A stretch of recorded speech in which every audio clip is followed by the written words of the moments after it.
Sir Alfred Joseph Hitchcock, যিনি Alfred Hitchcock নামেই পরিচিত, তিনি ছিলেন একজন ইংলিশ ফিল্ম মেকার। তার বিখ্যাত ছবির নাম সাইকো। তাছাড়া the bird, vertigo, rare window এগুলোও কম বিখ্যাত নয়। আলফ্রেড হিচকক নিঃসন্দেহে একজন প্রতিভাবান পরিচালক ছিলেন এবং ছিলেন মাস্টার অফ সাসপেন্স। তিনি তার জীবনে, তার ফিল্মিক ক্যারিয়ারে দর্শকদেরকে সবসময় শিরদাঁড়ায় হিংস্রোত বইয়ে দেওয়ার মতন দৃশ্য উপহার দিয়েছেন। অথচ ব্যক্তিগত জীবনে তিনি ছিলেন বিভিন্ন ফোবিয়ায় আক্রান্ত। আজকে আলফ্রেড হিচককের ফিল্মি ক্যারিয়ার নয়, বরং শুনবেন তার জীবনের অদ্ভুত কিছু ফোবিয়ার কথা। তবে তার আগে ফোবিয়া কি সেটা বলে নিই।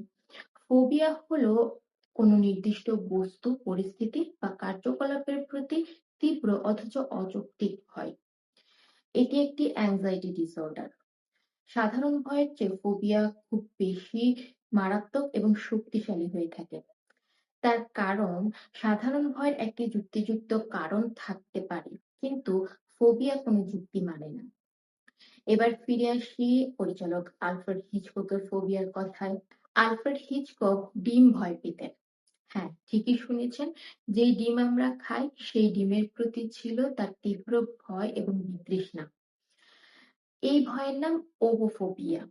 আলফ্রেড হিচকক তার এই ডিমের প্রতি ভয়ের কারণ সম্পর্কে বলেছেন যে ডিমের বাইরের দিকটা মসৃণ এবং ছিদ্রহীন হয়। তাছাড়া ডিম ভাঙলে ভেতর থেকে গোলাকার যে হলুদ কুসুমটি বের হয়ে আসে, তা তার কাছে রক্তের চেয়েও বেশি বীভৎস এবং অরুচিকর লাগতো।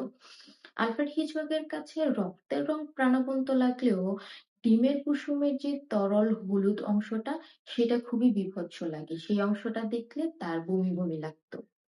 ডিমের প্রতি এই তীব্র ভয়ের কারণে তিনি তার জীবনে কোনোদিনও সরাসরি ডিম সিদ্ধ বা ডিম ভাজা খাননি। তবে ডিমের তৈরি কিছু খাবার তিনি খেয়েছেন, যেগুলোতে এমন ভাবে ডিম মেশানো হতো যাতে ডিমের স্বাদ বা গন্ধ বোঝা না যেত। ডিম ছাড়াও আলফ্রেড হিচককের আরো একটি ভয় ছিল, এর নাম মরবিড ফিয়ার। মরবিড ফিয়ারের অর্থ হলো অসুস্থ বা অস্বাভাবিক ভয়। আহ এই মরবিড ফিয়ারের কারণে তিনি তার সারা জীবনে পুলিশকে ভয় পেয়ে গেছেন। আলফ্রেড হিচককের বয়স যখন 5 বছর, তখন তার বাবা একটি চিঠি তার হাতে ধরিয়ে দিয়ে তাকে পুলিশ স্টেশনে পাঠিয়েছিলেন। সেই চিঠিতে লেখা ছিল, আমার ছেলেকে দুষ্টুমি করার অপরাধে কিছুক্ষণ থানায় আটকে রেখে শাস্তি দিন। তো সেই থানার যেই পুলিশ অফিসার ছিলেন, তিনি তাকে 10 মিনিট লকআপে আটকে রেখেছিলেন এবং বলেছিলেন যে দুষ্টু ছেলেদেরকে আমরা এরকম শাস্তিই দিই। তারপর থেকে পুলিশের প্রতি ভীতি তার মনে গেঁথে গিয়েছিল এবং এই ভয়ের প্রভাব তার কিছু সিনেমাতেও পড়েছে।